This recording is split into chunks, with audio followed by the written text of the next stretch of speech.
Hello guys, I'm the Electrical Runner, and this is the second episode in my basic guide to Redstone. And I do apologize for the lag. I just recently upgraded and I haven't downloaded Optifine yet, so this episode you're just gonna have to deal with it. In this episode, I'm going to teach you guys about how to power pistons and lamps and such, but in order to understand that, you're gonna have to understand the concept of power and powered blocks. And pretty much, with redstone dust, there are two ways to power.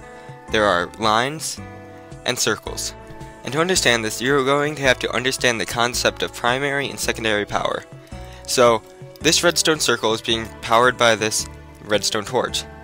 And the redstone circle, since it is dust, gives off power. It gives off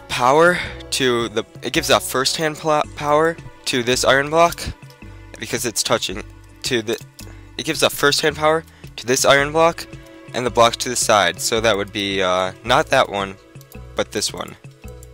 Those are the blocks it gives first-hand power to.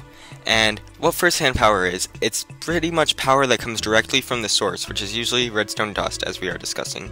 And the second type of power, secondary power, is the type of power that comes off of primary powered blocks. Secondary power can be transferred from first-hand power. Pretty much what it does is, it takes a powered first block, and it powers the second one, although it will not pass it on to a third current. These are some examples of primary and secondary power. So this is being charged by secondary power. This one is not, because it is not connected to a primary powered block. And this one is, because it is connected to a primary powered block. And this is just to show that this is being that this one is being primarily powered. If I knock this out, that one would die out. That works for redstone circles, or dots as a lot of people like to call them. I should not mention that. But that's not always what you have to use. Sometimes you have to use redstone line like this. And redstone line is different in that it does not power blocks that are on the longer side. And another thing to note is that primary powered blocks do not pass the current upwards, only to the side. These are not being powered primarily, these are being powered secondary by this block, this iron block, which is being powered by the redstone dust. And also, this block is being primarily powered by the redstone line because it is on the shorter end. As you see, there's no secondary or first-hand block connecting to it. And this is just some more examples to prove that this is powered by secondary power, because if it was powered first-hand, these would be lit up. But now you may be asking yourself, how do you power items actually? Because you want to use this practically, don't you?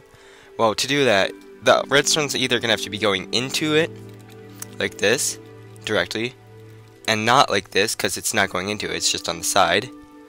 Or, you could do it like this, and make it so these are powered secondarily by this iron block. Let me just replace this for a second.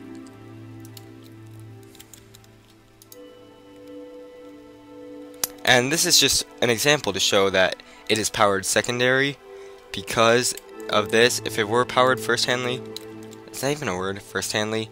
If it was powered primarily, these would have gone off.